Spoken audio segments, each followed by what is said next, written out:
Senhor, como é bom podermos compreender tudo aquilo que nos garanta a renovação de nosso espírito.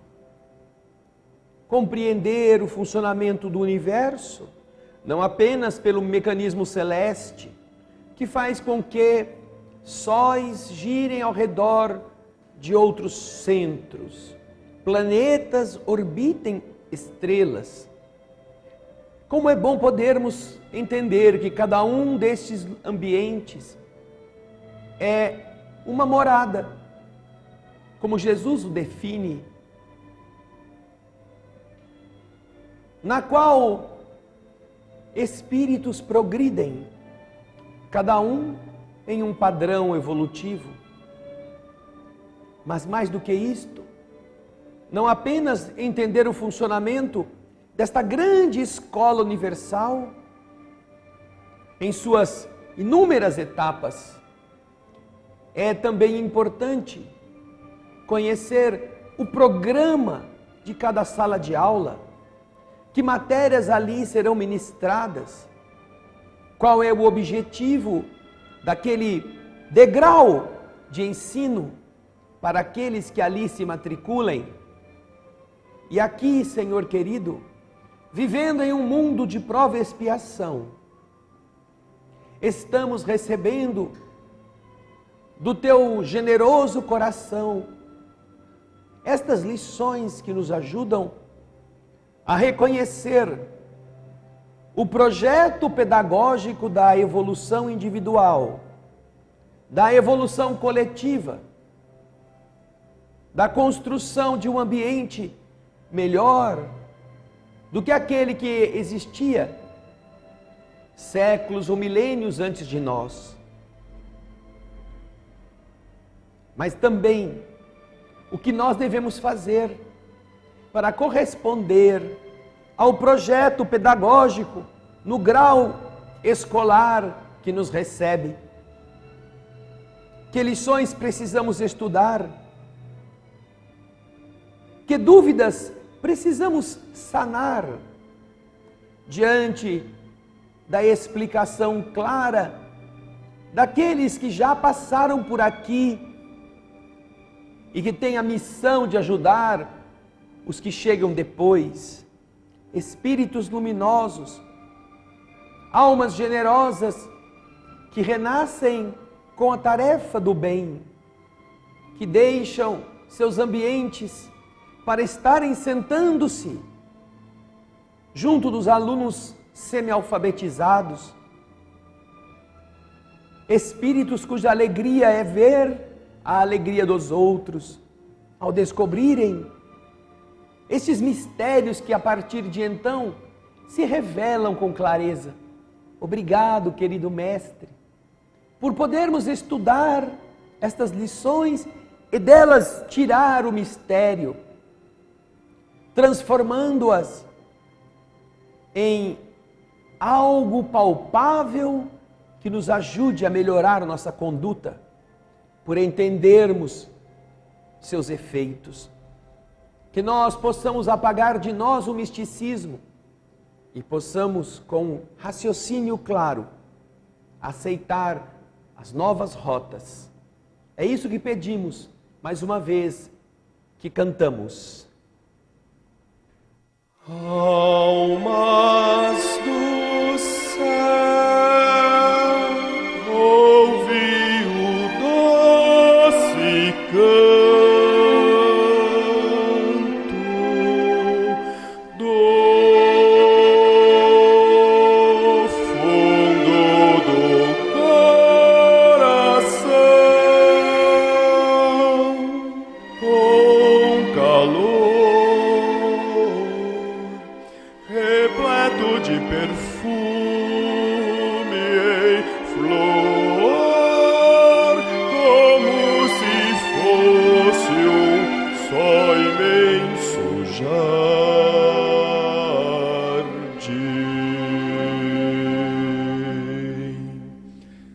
É a voz do bem que o Cristo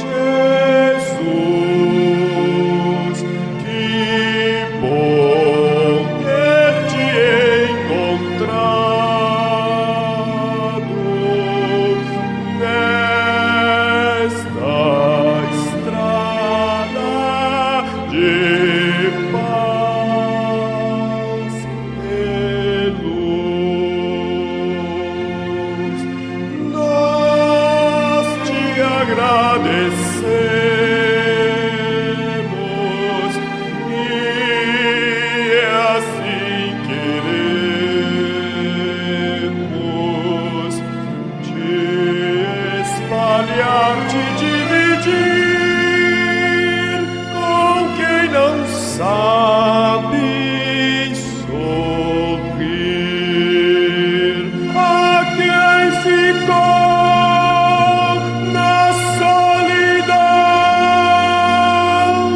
Deixa eu estender a tua mão, a quem precisa te encontrar.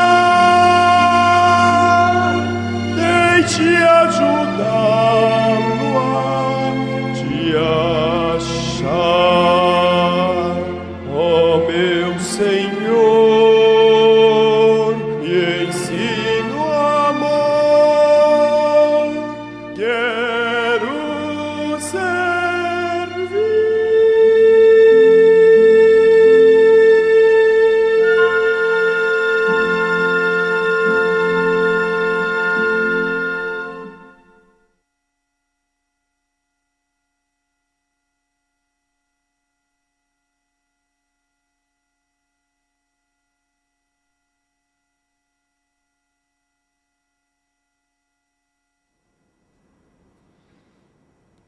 Olá, queridas irmãs, queridos irmãos, queridos telespectadores da TV Alvorada Espírita e do nosso canal O Espírito da Letra. Hoje, 25 de junho, dedicamos este horário, como todos sabem, às reflexões que nos ajudem a compreender o mecanismo da doença e da saúde. E como fazemos sempre, convidamos todos os que estão aqui e você que nos assiste a abrirem-se no entendimento das leis do universo com a finalidade de fazer, como dissemos na prece, a mudança de rota que será benéfica depois que você compreende, vocês que estão aqui, vocês que também estão aqui nos assistindo, compreendendo o porquê desta mudança, você pode cooperar consigo mesmo e com o próprio universo, nesta transição de um estágio menos avançado para um patamar mais evoluído. O universo não violenta as criaturas, as ajuda, deixa que elas mesmas possam decidir. E às vezes tem aquela paciência que deixa o indivíduo errar bastante, até que por conveniência, por decepção ou até por sofrimento, resolva modificar-se. Por isso é que quando aqui nos reunimos, aqueles que estamos enfermos ou estamos sofrendo, buscando uma solução para estes males, é que nós poderemos, abrindo a nossa mente, como eu disse, aceitar com a lógica do nosso raciocínio, da compreensão desses mecanismos espirituais, como poderemos evitar aflições que até agora nós temos produzido, ao invés de apenas evitá-las. Como fazer isto? E quais as vantagens para nós mesmos? Quando, com as recomendações de Jesus, de todos os seus seguidores, colocadas em prática em nossa convivência, poderemos sofrer menos e desfrutar da vida, não como quem tem que passar 70, 80 anos carregando pedra nas costas, mas como aquele que pode transformar essa rotina em uma construção nobre, uma realização vantajosa para a nossa existência. Portanto, é importante que você que nos assiste possa meditar sobre isso. Você que está em casa, você poderá construir no seu caminho uma jornada diferente. Bastando que, meditando a respeito destes ensinamentos, você perceba que não é o médico que vai dizer isso para você. Não é o farmacêutico que vai te recomendar. Não são os hospitais que farão com que você evolua sofrendo menos. Todos eles são apenas aqueles pontos de encontro das pessoas que já adoeceram. Médicos, farmacêuticos e hospitais. Se você não tiver doença, vai passar a vida toda sem procurar um médico. Se não tiver dor, nunca vai precisar ir à farmácia. Se não precisar de uma intervenção cirúrgica, jamais vai saber como é um hospital por dentro. O que os espíritos têm tentado, e eles são pacientes, generosos, é exatamente fazer a gente que está meditando nos porquês encontrar respostas e perceber como é fácil, se nós tivermos a boa vontade, modificando nossa conduta em coisas mínimas, alguns casos coisas mínimas, conseguirmos uma qualidade de existir diferente, que não dependa mais de médicos, de remédios, de hospitais. Não que sejam ruins, ao contrário. Vocês já imaginaram o que era ficar doente há 200 anos atrás? Sofrer com uma apendicite? A pessoa morria. Ter uma crise renal, ter uma pedra renal que está corroendo o indivíduo por dentro, ela não tinha um analgésico, não sabia o que fazer. Então, a dor que a inteligência humana conseguiu mitigar, diminuir, aliviar, representa, claro, uma conquista muito importante do estudo, do avanço tecnológico, da pesquisa, graças à nossa inteligência. Nós desenvolvemos estes caminhos que são bênçãos de Deus, são bênçãos que nos chegam através da nossa própria capacidade, que estudando descobre os mecanismos. Estas bênçãos, porém, não se resumem a este processo de ficou doente, já sabe que remédio tomar. Esta inteligência, iluminada pelas bênçãos divinas, também só tem sentido se nos ensinar a não ficar doentes. Se você não ficar doente, não precisa sofrer, pelo menos fisicamente. Se você souber como conduzir sua palavra, seu pensamento, seu sentimento, você evitará dissabores cruéis e poderá conviver em paz com as pessoas que estão ao seu lado. Terá menos trabalho, menos dificuldades para resolver seus objetivos. Você já notou que aquelas pessoas que são arbitrárias, grosseironas, rústicas, rudes, briguentas, você já percebeu que para elas tudo é difícil? Elas precisam de uma ajuda, como elas não semeiam, elas não têm pessoas dedicadas. Na família, ninguém quer saber deles.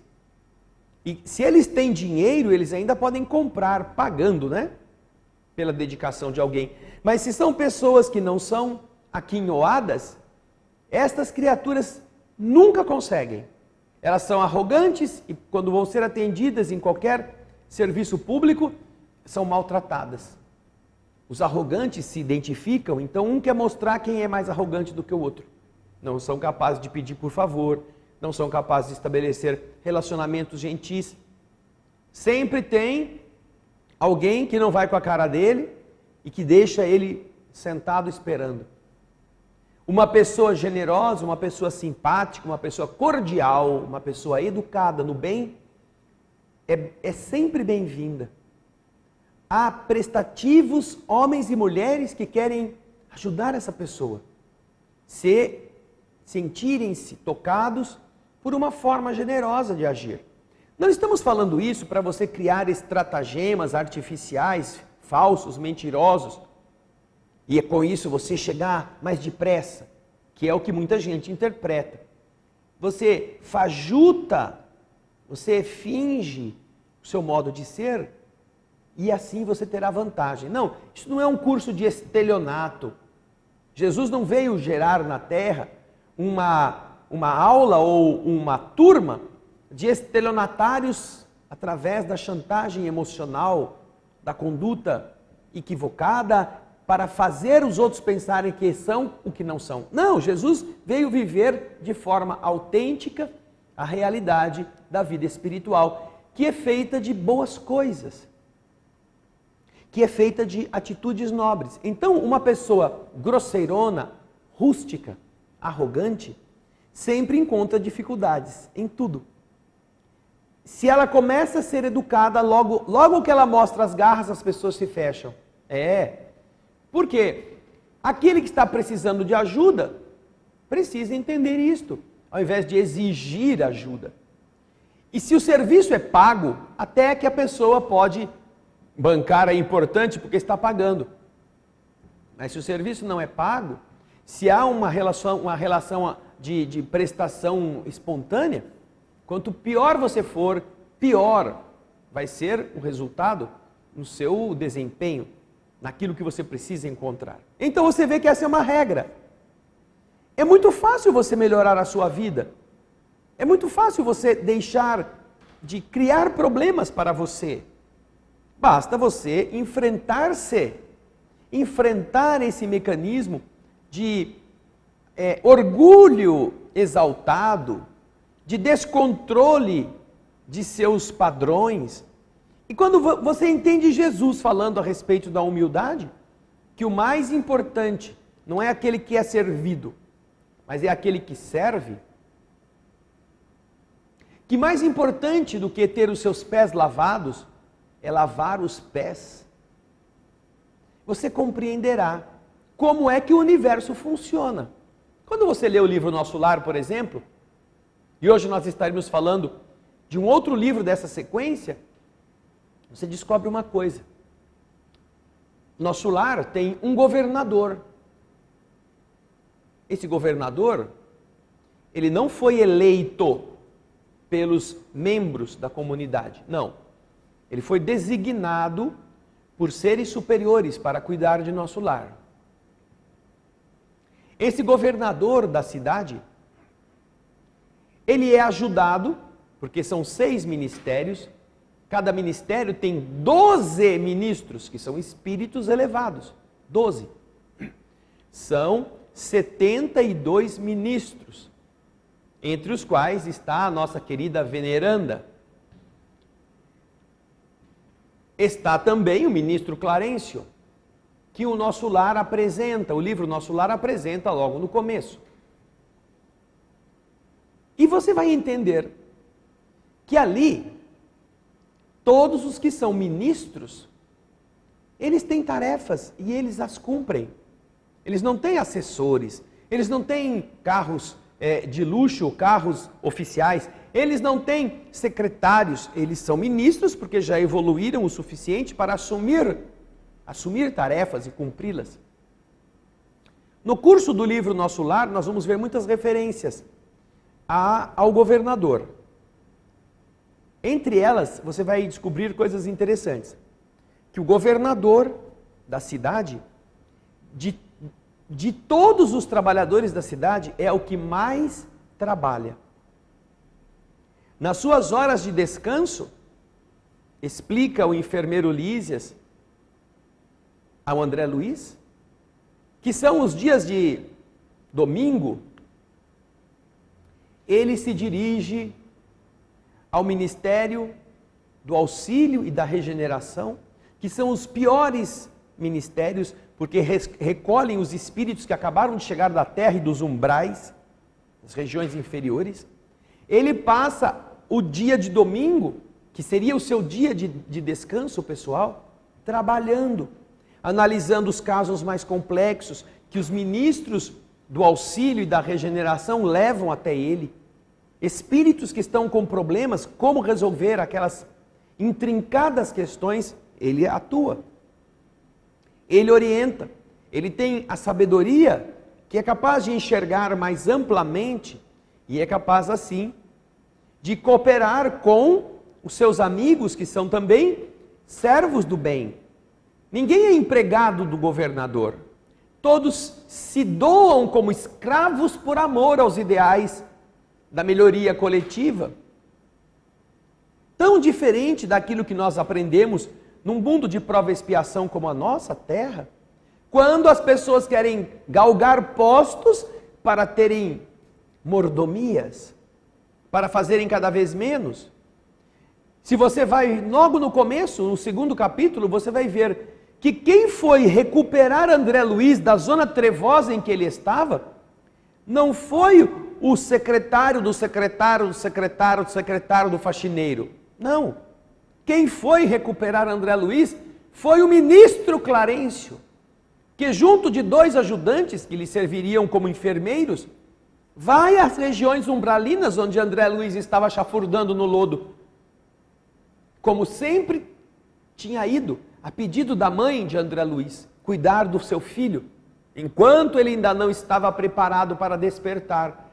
E quando André Luiz, num momento de emoção, se recorda de Deus de uma forma verdadeira, e se arrepende e pede ajuda, ele enxerga o velhinho que sorri para ele e o recolhe. É o ministro Clarencio.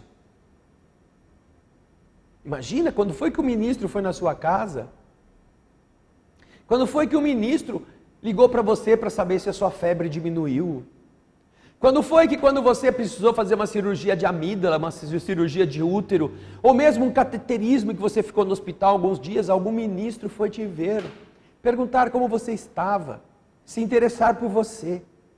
Mas no plano espiritual, estas são coisas óbvias daqueles que governam, porque são os que mais trabalham.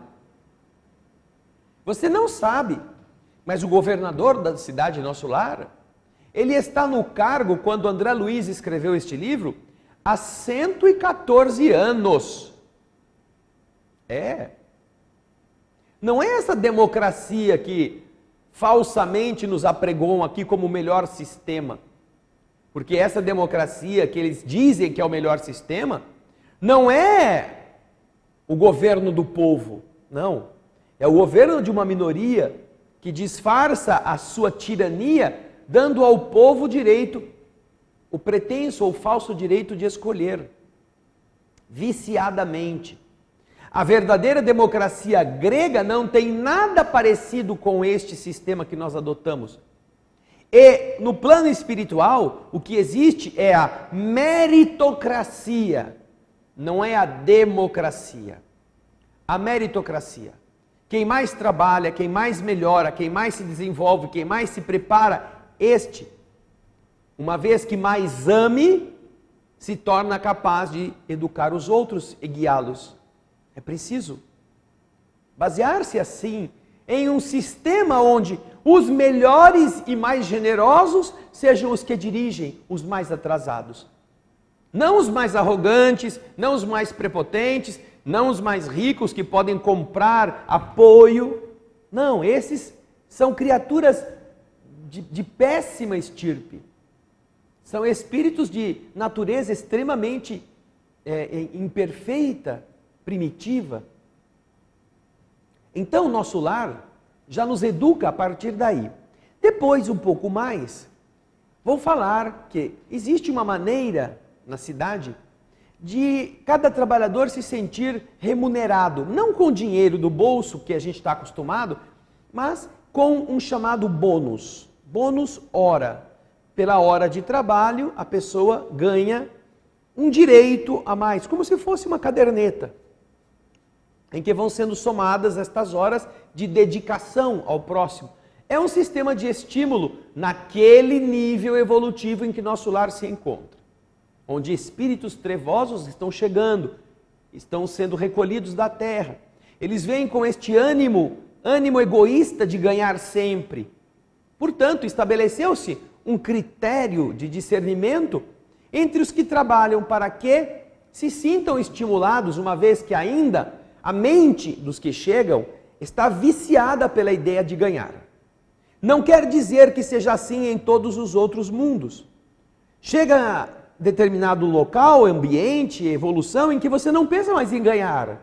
Você sente esse prazer de fazer.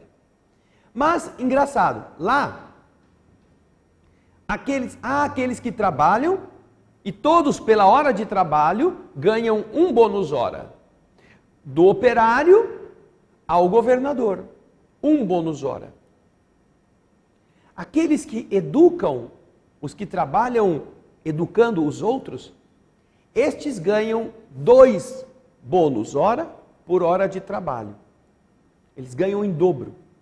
E aqueles que estão em tarefas sacrificiais, tarefas de peso, tarefas que exigem de sua conduta mais ainda paciência, chegam a ganhar 3 ou até 4 vezes o valor da hora normal. Então, você imagina que no nosso lar, um enfermeiro das câmaras de retificação ganha mais que o governador. O governador, por 1 hora de trabalho, ganha um bônus hora, mas o enfermeiro das câmaras de retificação, nos trabalhos sacrificiais, ganha 3 ou 4 bônus hora por hora de trabalho. Então você está num lugar em que o governador ganha tanto quanto o operário e menos ainda do que um professor, do que um enfermeiro, do que uma alma que se dedica a esses trabalhos que exigem muito mais da sua paciência, dos seus cuidados. Veja só que coisa linda. Como é a pedagogia divina na meritocracia. Ele está fazendo uma atividade que exige dele muito mais do que estar cuidando da administração da cidade, que é uma coisa muito problemática, naturalmente, mas aquele que está ali limpando os excrementos daquele ser mal cheiroso, que acabou de chegar de um ambiente onde ele estava chafurdando no lodo, este é um trabalho de sacrifício. E então, este ganha mais. Ele se sente valorizado. E é interessante quando descobrimos que este é o critério que nós deveremos um dia aplicar aqui e que nós, se quisermos, poderemos aplicar em nosso modo de ser. Porque uma vez que você sabe que do outro lado você vai receber de acordo com as suas obras, porque Jesus disse isso para nós, certamente, quanto mais você se dedicar, você terá mais mérito.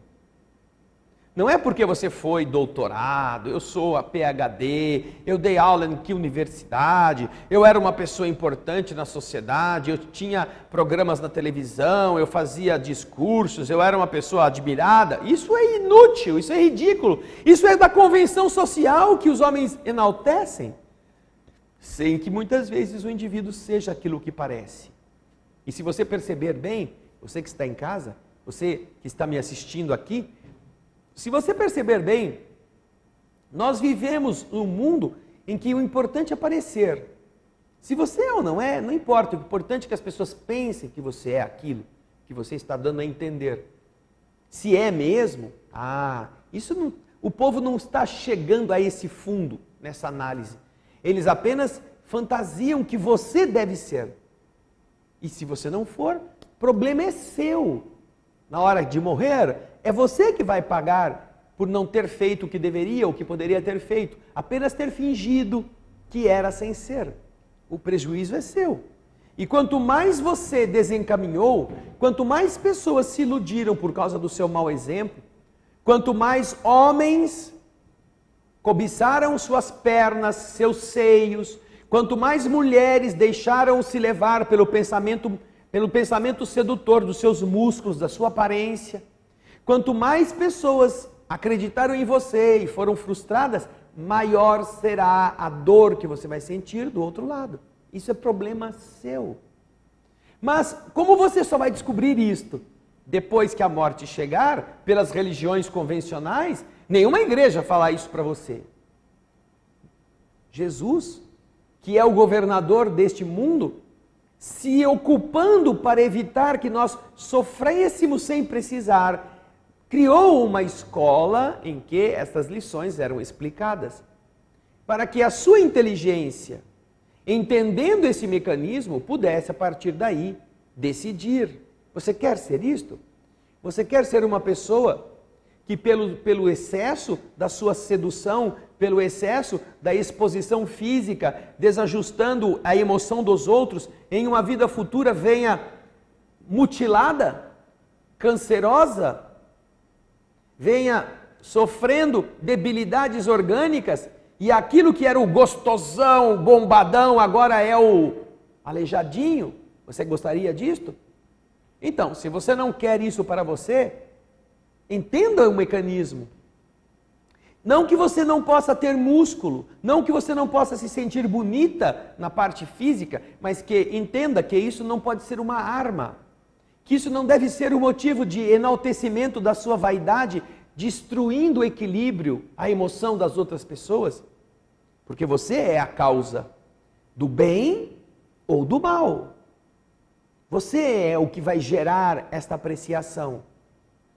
E se você não teve nada a ver que a pessoa largou a sua família para ir atrás de você, porque essa foi uma decisão irresponsável dela, você pode ter sido o causador, o estimulador, aquele que gerou a expectativa. Se você deixou que isso acontecesse, se você quis jogar o seu charme, quis aparecer e seduzir com aquilo que mostrava ou escondia, você é responsável por isto.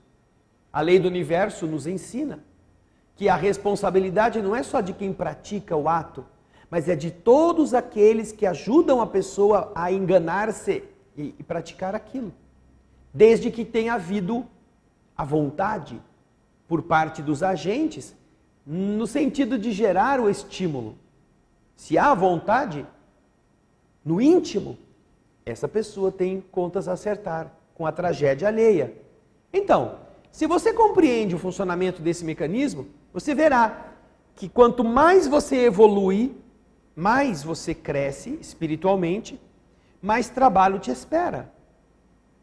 E quanto mais você evolui, com mais trabalho, menos você ganha. Segundo os padrões humanos do dinheiro, você aprende a se beneficiar com outros padrões, outras riquezas. E aí essas riquezas são muito mais abundantes do que o bônus hora, do que a moeda, que a terra estabeleceu como um padrão de pagamento. Lembrando ainda da cidade Nosso Lar, em que o governador está lá há 114 anos sem eleição, o fim de semana dele não é de folga, é de trabalho. Ele é um representante de Jesus naquele lugar e, como tal, precisa, sentindo-se assim responsável, espelhar as virtudes que Jesus também viveu entre nós. Aquelas pessoas que estão à volta dele, os ministros, também são dedicados. São seres que estão cumprindo missões. Entre eles está a ministra veneranda, que eu citei aqui. Essa ministra, conta-nos André Luiz no livro Nosso Lar.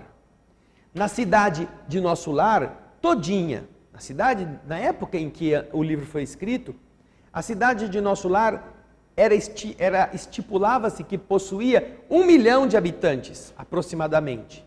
Naquele tempo, 1 milhão. E André Luiz nos conta, em determinado ponto do livro, que de todos os habitantes da cidade Nosso Lar, de todos os que estavam lá, todos, somente somente dois deles tinham visto Jesus cara a cara. Tinham estado na presença do Divino Mestre. Só 2. E sabe quem eram estes 2? O primeiro era o governador da cidade. E o segundo era a ministra veneranda. A ministra veneranda e o governador eram os únicos que já tinham conquistado o mérito de poder ter estado na presença de Jesus pessoalmente. E a ministra veneranda, tem um capítulo ou 2 dedicado a ela. Ela é uma ministra que está trabalhando em Nosso Lar com um currículo de horas de serviço em bônus hora com mais de 1 milhão de bônus hora conquistado. 1 milhão! Sabe o que é isto? Faça a conta. O dia tem 24 horas, 10 dias são 240 horas, 1000 dias são 2.400 horas, 10.000 dias, 1000 dias são quase 3 anos, ou um pouquinho mais de 3 anos. Não, um pouquinho menos de 3 anos. 10.000 dias são 2.400.000 horas. 10.000 dias será quantos anos? Faz a conta para você ver. Você vai se espantar de quantos anos a ministra veneranda, sem descansar, porque se nós considerarmos o dia de 24 horas, você vai ver que não faz nada, só trabalha.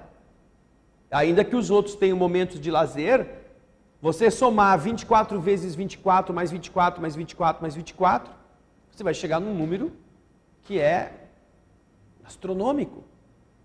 É uma quantidade de mais de 100 anos de trabalho. 24 horas por dia. Para você acumular 1 milhão de bônus hora, dedicando-se, você não teria... E se você teve descanso, se você trabalhou, vamos supor, trabalhou 18 horas por dia e descansou 6, no plano espiritual, ainda assim você precisará de mais tempo.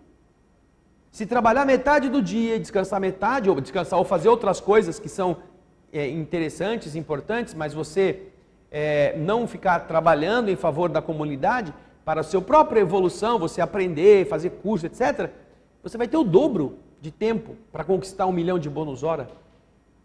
1 milhão. Mas a ministra veneranda, quando recebeu o prêmio, quando ela atingiu 1 milhão de bônus hora, a governadoria fez uma cerimônia em sua homenagem. E nesta cerimônia, porque é realmente digno, não é um indivíduo que se aposenta depois de ter trabalhado 8 horas por dia durante um tempo, que é o que todo mundo espera de uma sociedade. Um homem vive 80 anos, trabalha 35. 35 ele trabalha, ganhando dinheiro. Em média, né? Vamos colocar isso em média. 45 ele não fez nada, ele não trabalhou. Ele trabalhou 35 anos, 8 horas por dia. Que bom, né? Isso uma pessoa comum faz. Agora, você já imaginou você fazer 1 milhão de bônus hora? Corresponde a um sacrifício extremamente grande. Aqui, os meninos estão me informando. Corresponde a 114 anos de trabalho. 114. Você imaginar que se a pessoa trabalhou ininterruptamente 114 anos, se ela trabalhou só metade de cada dia, são 228 anos para conseguir 1 milhão de bônus hora. Merece ver Jesus, não é? Você não acha? Você não acha? Merece? Quem faz isso, dedicando-se ao outro, não é para ganhar dinheiro, não é para ela ficar famosa, não é para ela ficar rica, nem ficar bonita.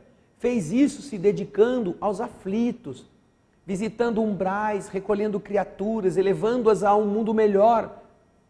Merece, não é? Uma homenagem. Então, quando ela foi homenageada, ela ficou tão sem jeito, ficou tão emocionada, foi tão sublime, que ela não aceitou a homenagem.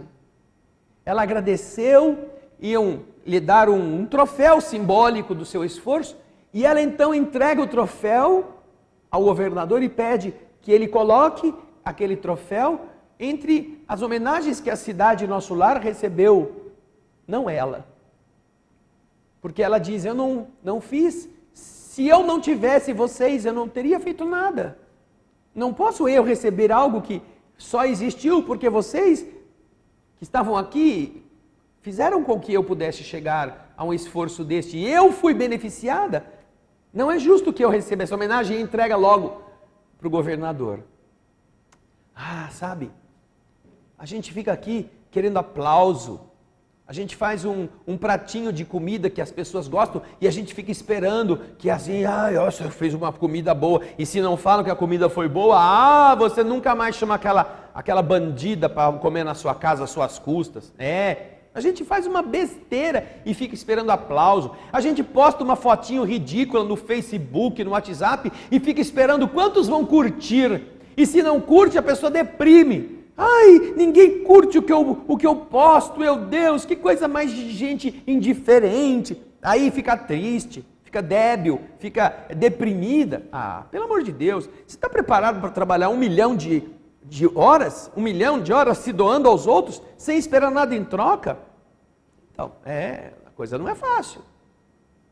Agora, se você entender essas leis, se você entender o mecanismo, você já pode aplicá-lo aqui na terra mesmo, na sua vida.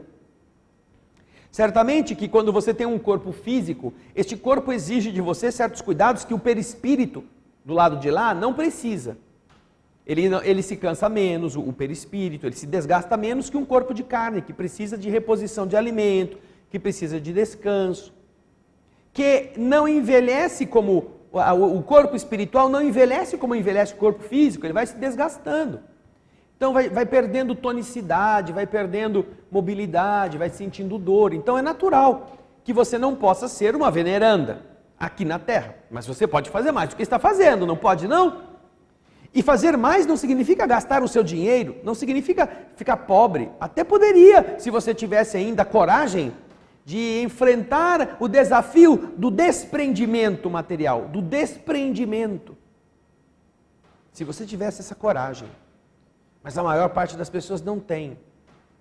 A maior parte das pessoas ouve falar da importância de desprender-se, mas nunca se desprende. Nunca. Nunca abre mão. Veja como é a frequência das igrejas na Terra. E veja como é a frequência dos shoppings na Terra. Veja como as pessoas vão aos shoppings com alegria, euforia, e andam, passam o dia no shopping. Veja se elas fazem o périplo à igreja com essa mesma vontade, com esse mesmo denodo, com esse mesmo carinho, com essa mesma alegria. Quando vão, ficam esperando, acham ruim, vão sentar e dormir, vão ficar esperando terminar a cerimônia, ficam olhando no relógio, para ver que horas vai acabar.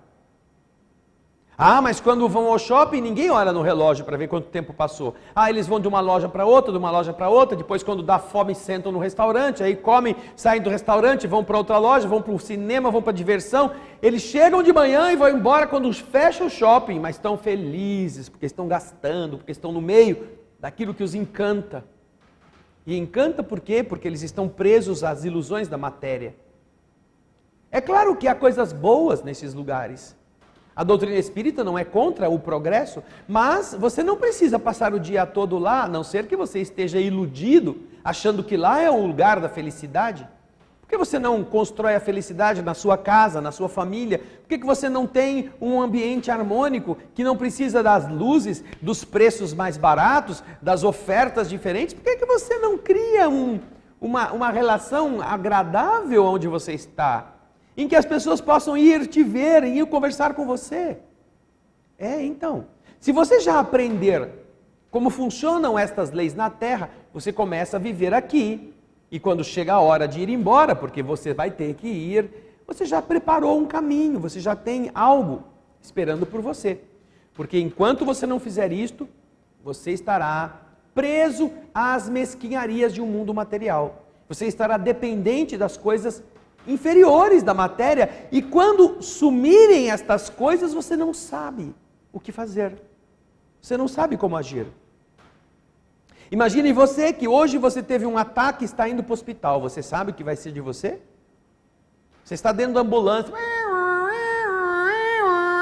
Você está ouvindo a sirene. E você está lá, pega a veia dele, e alguém fica infundindo o soro, a pressão está caindo, e você está lá, você está sentindo que o negócio está feio para o seu lado. E aí, você está pensando no quê?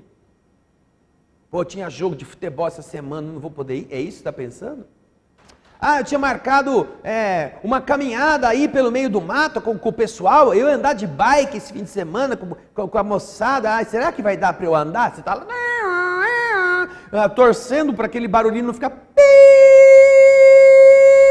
Sabe? Quando aquele fica... De repente tá... É você. Foi para o fundo da terra. E aí, o que acontece? Já pensaram? O que vai ser de você? Nesse momento, você já pensou nisso?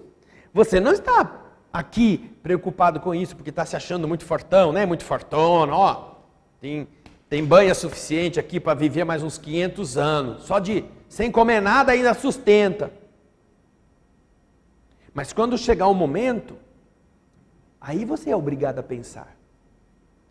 De onde você vai tirar aprendizado, merecimento, já que do outro lado é o mérito que funciona, você merece amparo, você merece que espíritos amigos tenham se ocupado com você? Quem foi que você ajudou? Sabe por quê? Porque quando você trata de uma pessoa que está sofrendo no mundo, quando você é solidário com algum aflito que você conheça, você não só está ajudando ele fisicamente. Todos os espíritos que gostam, que amam aquela pessoa, que estão desencarnados, vão olhar para você com carinho, vão perceber que você foi generoso e vão adotar você também, como alguém que eles vão tentar ajudar. Vão te adotar, vão fazer com que Deus saiba que existe um cortejo de almas agradecidas à sua existência, por você estar fazendo o que está fazendo de bom para os outros. E então, quando chega aquela hora em que você está perto, né, de ir embora, há muitos que sabem e vão dizer, Senhor, eu quero ir lá ajudar. Eu também quero ir lá ajudar. É a hora da fulana voltar, ai que bom, eu quero abraçá-la, ela ajudou minha família, ela foi uma pessoa tão generosa, ela me ensinou tal coisa. É uma multidão que pelo seu mérito é autorizada a vir te receber. E então você passa pelo transe do desfalecimento definitivo do corpo, mas de repente você começa a ouvir as pessoas chamando você, chamando o seu nome. Ai, que bom que você veio, que saudade de você. Você se sente acolhido como numa festa. A gente gosta de aniversário, né? A gente gosta de fazer aniversário, porque alguém se preocupa em acender um bolo, cantar um parabéns, chamar os amigos, e você fica o centro daquelas homenagens. Você então gosta. Você se sente querido. Esse sentir-se querido é muito mais doce do que o bolo que fizeram para você desfrutar. Sentir-se querido é a condição evolutiva do espírito que começa a despertar para o pão da vida. O pão da existência não é aquele que você engole para encher a barriga. É aquele que penetra a sua alma e te causa satisfação, te causa bem-estar, faz você sentir-se útil na vida, importante na vida de alguém. É o afeto. Então, a festa de aniversário para a criança, para o jovem, mesmo para o adulto, é uma demonstração de carinho. E todo mundo está lá batendo palma para você. Você não fez nada, só nasceu. E quem deveria estar comemorando o aniversário era seu pai e sua mãe, que tiveram o trabalho de te criar. Mas é você que é o homenageado. E você já percebeu que em todas as nações, em todas as raças, comemora-se o nascimento. Aliás, é interessante que na Grécia, por exemplo, a pessoa faz 2 aniversários. Ela tem o aniversário do dia em que ela nasceu e tem o aniversário do nome. Porque na Grécia existem tantos santos que são suficientes para encher o calendário. Os santos da igreja ortodoxa grega são suficientes para ter um santo por dia. Então, se você se chama Jorge, por exemplo, você tem o dia que você nasceu, que não é no dia de São Jorge, é um dia qualquer. Mas no dia do aniversário do seu nome, o dia que se comemora o dia de São Jorge, você também faz aniversário, o povo te dá presente. O dia do nome, é o aniversário do seu nome, ou seja, 2 vezes. Você é homenageado por todos por ter o nome do santo. E depois porque nasceu. Ora, todo mundo fica feliz. Então você já pensou quando você chega no vazio, no nada? Porque a maior parte das pessoas não sabe o que vem depois, fica morrendo de medo. Aí você começa a ouvir, ai, olha, ele está abrindo o olho, olha, ele está vendo, a gente aqui, ô fulano, aí todo mundo te aplaude, todo mundo fica feliz, porque você chegou carregado de mérito. Mas já imaginou se não escuta ninguém? Se não ouve ninguém, se não é capaz de ver ninguém, se ninguém fala o seu nome, a não ser aquele, agora vamos acertar as nossas contas. Já pensou se você ouve isso?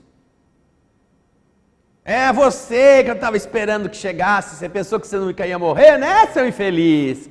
É aqui agora que você vai acertar as contas comigo. Então, o que você vai fazer? Como é que você vai se defender? E é esta a realidade do Espírito. Você pode não acreditar e você tem o direito de fazer isso, mas procure uma explicação melhor. Prefere ficar dormindo até o dia do juízo? Ou prefere já ir para o inferno de uma vez? Ou prefere ter a chance de, nesta vida, você começar já a preparar-se, a desfazer as coisas erradas, a indenizar o prejuízo que causou, a devolver o que havia tomado? Você pode fazer isso, você pode corrigir os erros cometidos. E então aquelas almas que foram feridas por você começam a perceber que você melhorou e começam a buscar também te desculpar.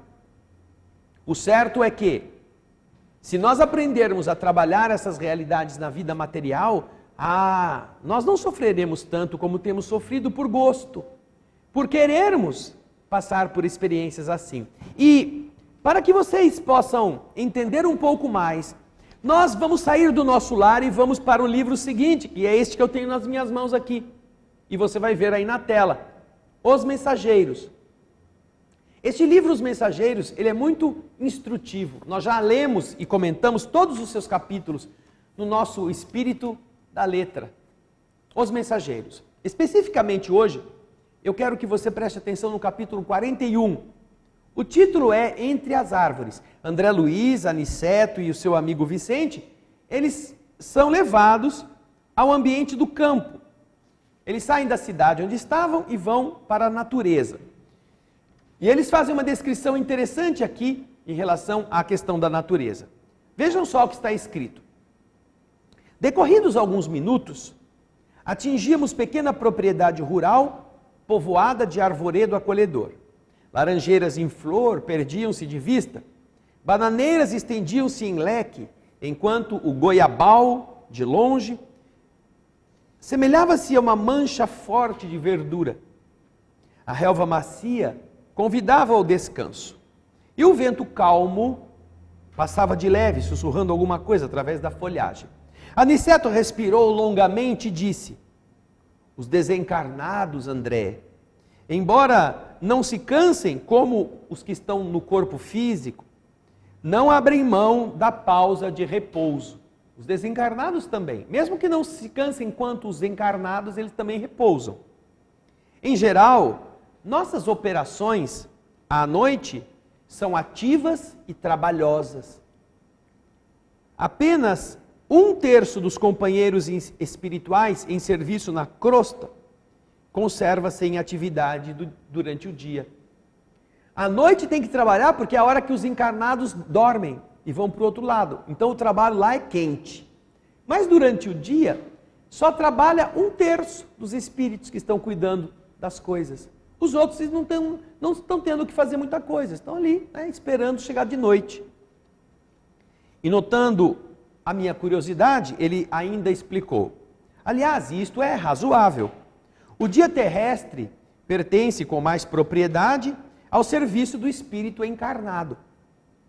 O homem deve aprender a agir, testemunhando compreensão das leis divinas. Pelo menos durante certo número de horas, ele deve estar mais sozinho com as experiências que lhe dizem respeito. O dia e a noite constituem para o homem uma folha do livro da vida. A maior parte das vezes, a criatura escreve sozinha a página diária, com a tinta dos seus sentimentos, que lhe são peculiares, com palavras, pensamentos, intenções e atitudes. E no verso dessa folha, isto é, na reflexão noturna, nós o ajudamos a corrigir as lições e acertar as experiências, quando Deus nos permite fazê-lo.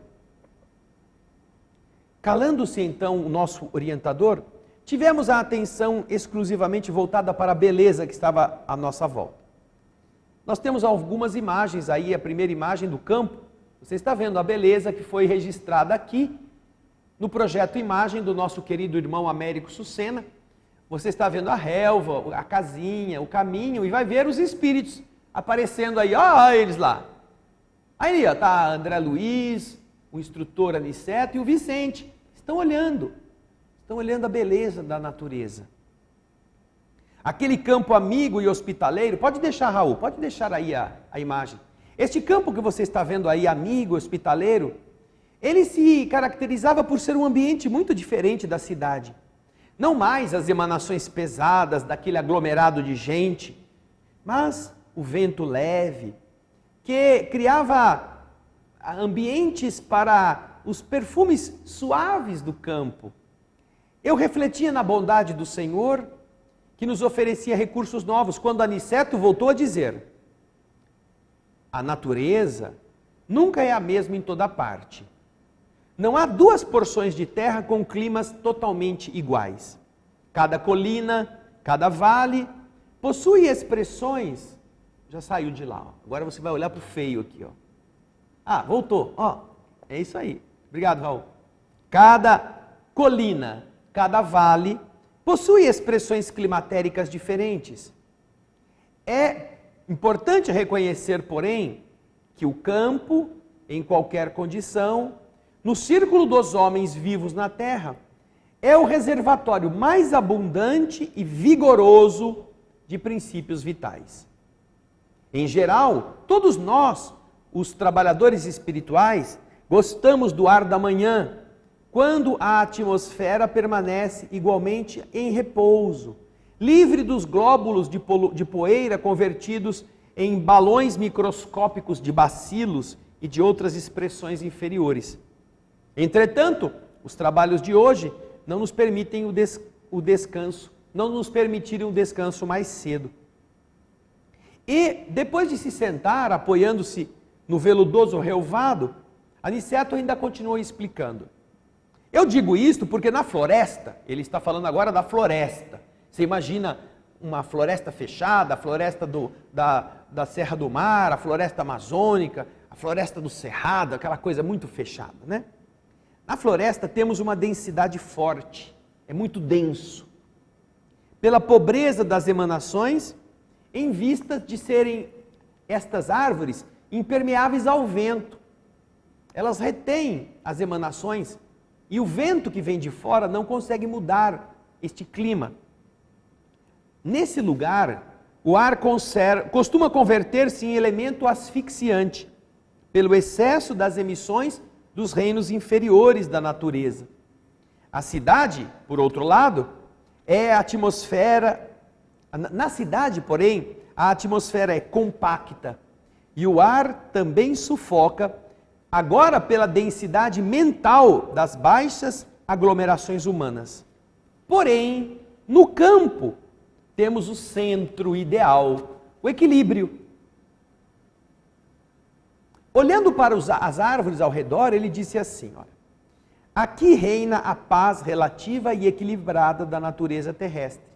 Nem a selvageria da mata virgem, nem a sufocação dos fluidos humanos. O campo é nosso generoso caminho central, a harmonia possível, o repouso desejável. Eles começaram então a ouvir o canto de algumas juritis e repousaram ali algumas horas no campo da natureza. Quando começam a surgir as primeiras manchas do crepúsculo no céu, Aniceto nos convidou a um passeio rápido pelas imediações. Reconhecia eu, André, está dizendo, que estávamos muito mais bem dispostos depois de termos respirado aquele ar tranquilo. Somente depois de nos locomovermos por alguns minutos, observei que nas vizinhanças havia grande quantidade de trabalhadores espirituais, disse o André. Tinha muitos espíritos também por aqui. É, coisa interessante, eu não tinha visto isso antes. Só depois que a gente saiu andando por esse campo é que eu vi que também tinha outros trabalhadores. Aí, Apontando os que iam e vinham, o mentor explicou: o reino vegetal, olha que legal, hein? O reino vegetal possui cooperadores numerosos. Vocês possivelmente ignoram que muitos irmãos se preparam para o mérito da nova reencarnação do mundo, prestando serviço aos reinos inferiores. O trabalho com o Senhor é uma escola viva em toda parte. Todos podem ser úteis em qualquer aspecto do existir. Mas nesse momento, quando Aniceto estava explicando isso, e aqui vem o que é importante também para cada um de nós pensar, a nossa atenção foi atraída por um significativo movimento em uma pequena estrada próxima. Fomos para lá seguindo os passos do Aniceto, que parecia adivinhar o que tinha acontecido. Quando chegamos lá, observei então um quadro interessante. Você vai ver o quadro aí na tela. Olha o que ele observou, ó. Olha lá. Uma carroça, um homem caído, sangrando na terra, vários espíritos ao lado deles, e aquela confusão, né? Observei um homem que estava caído por terra numa poça de sangue, ao lado de um pequeno veículo sustentado por um muar, um burro, muito impaciente, dando mostras de grande inquietação. 2 outros companheiros encarnados prestavam socorro ao ferido. Estão ali, ó. Estão agachados, tentando ajudar o pobre do encarnado, que está caído. E um dizia para o outro: é preciso levar esse homem à fazenda sem perda de tempo. Eu tenho medo que ele tenha fraturado o crânio. O número de espíritos que auxiliava o pequeno grupo, todavia, era muito grande. Um amigo espiritual, que me pareceu o chefe, naquela aglomeração, recebeu Aniceto e a nós com deferência e simpatia e explicou rapidamente a ocorrência. Disse ele que o carroceiro havia recebido uma patada de um burro e era necessário socorrer o ferido. Acalmada a situação, eu vi o referido superior hierárquico chamar um guarda do caminho perguntando: vocês imaginaram que naquele fim de mundo, numa estradinha de terra, onde deve passar um jumento por dia, com uma carroça sendo puxada, existe um espírito tomando conta daquele trecho? Imaginaram isso alguma vez na vida? Então o seu chefe, que é responsável por supervisionar a estrada inteira, pelo que se supõe, chama aquele homem que é aquele espírito responsável por aquele trecho e pergunta: Glicério, perguntou ele, o cara se chamava Glicério, como você permitiu semelhante acontecimento? Este trecho da estrada está sob sua responsabilidade direta. O subordinado, porém, respeitoso, considerou de maneira sensata: ora, Senhor, eu fiz o possível para salvar este homem, que aliás é um pobre pai de família. Meus esforços foram improfícuos, não foram bem-sucedidos pela imprudência dele. Faz muito tempo que eu procuro cercá-lo de cuidados, sempre que ele passa por aqui. Entretanto, o infeliz não tem o mínimo respeito pelos dons naturais de Deus. É de uma grosseria inominável para com os animais que o auxiliam a ganhar o pão. Não sabe senão gritar, irar-se, surrar e ferir. Tem a mente fechada às sugestões do agradecimento. Não estima senão a praga e o chicote. Hoje, tanto perturbou o pobre burro, este que o ajuda a puxar a carroça, tanto o castigou, que ele pareceu mais animalizado do que de costume. O carroceiro pareceu mais burro do que o próprio burro. Quando se tornou quase um irracional, pelo excesso de fúria e de ingratidão, meu auxílio espiritual se tornou ineficiente. Atormentado pelas descargas de cólera do condutor, o burro humilde o atacou com a pata. Que fazer? Minha obrigação foi cumprida, eu tentei. O supervisor, que ouvia atenciosamente as alegações, respondeu sem hesitar: você tem razão. E como dirigisse o olhar a Aniceto, desejando aprovação, nosso orientador afirmou: auxiliemos o homem quanto esteja em nossas mãos. Cumpramos nosso dever com o bem, mas não desprezemos as lições. Esse trabalhador imprudente foi punido por si mesmo. A cólera é punida por suas consequências. Ao mal segue-se o mal. Se os seres inferiores, nossos irmãos no grande lar da vida, nos fornecem os valores do serviço, devemos dar-lhes, por nossa vez, os valores da educação. Ora, ninguém pode educar odiando, nem edificar algo de útil com a fúria e a brutalidade. E indicando o grupo que conduziu o ferido a uma casa próxima, Aniceto concluiu imperturbável: como homem comum, nosso pobre amigo sofrerá muitos dias chumbado ao leito. Entre as aflições dos familiares, vai se demorar um tanto a restabelecer o equilíbrio orgânico. Mas como espírito eterno, recebeu agora uma lição útil e necessária. Altamente surpreendido, reparei na grande serenidade do nosso orientador e comecei a compreender que ninguém desrespeita a natureza sem o doloroso choque de retorno a todo tempo. O burro não aguentou. Deu um coice no outro burro, que estava mais animal do que ele, e que na verdade era o seu condutor. Imagina isso. A vida vai nos dar patadas se nós agirmos como animais, pateando a vida. Esse é o resultado. A doença chega para a pessoa que semeou doença e desequilíbrio, ou que está fazendo isso. O mal chega para aquele que fala mal, que pensa mal, que anda mal. O sofrimento atinge aqueles que preferem desgastar-se, achando que não terão que nunca prestar contas. É a vida dando coice que cada um precisa, pelos coices que dá. Então, se você entende que essa é a regra, que é um mérito que define nosso estado amanhã, e que hoje nós recebemos exatamente o que nós precisamos, e no caso do homem foi a patada para ele pensar melhor, às vezes a nossa doença, a nossa decepção amorosa, a nossa solidão, a nossa dificuldade material, é o coice que a vida está dando para ver se o jumento aqui acorda, desperta das burrices que está fazendo. Quando vocês entrarem na sala de passe, lembrem-se que a culpa não é do burro, a culpa não é da vida, a culpa é do condutor da carroça, a culpa é nossa,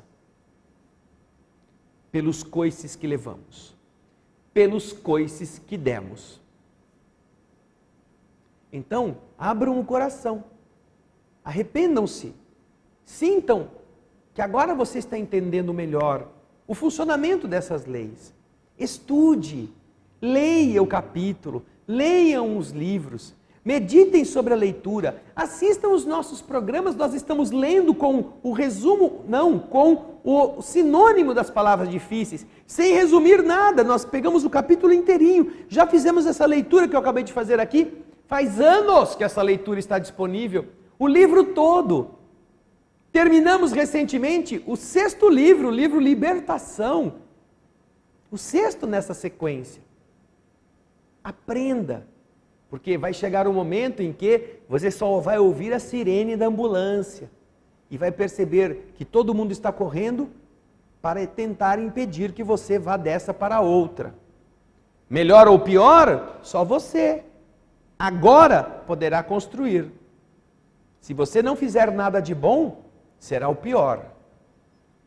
Mas se você aproveitar o tempo que tem, Mesmo com doença, com problema, com dificuldade, ainda assim você poderá encontrar algo melhor. É a lei do universo. Pare de se enfeitar o corpo.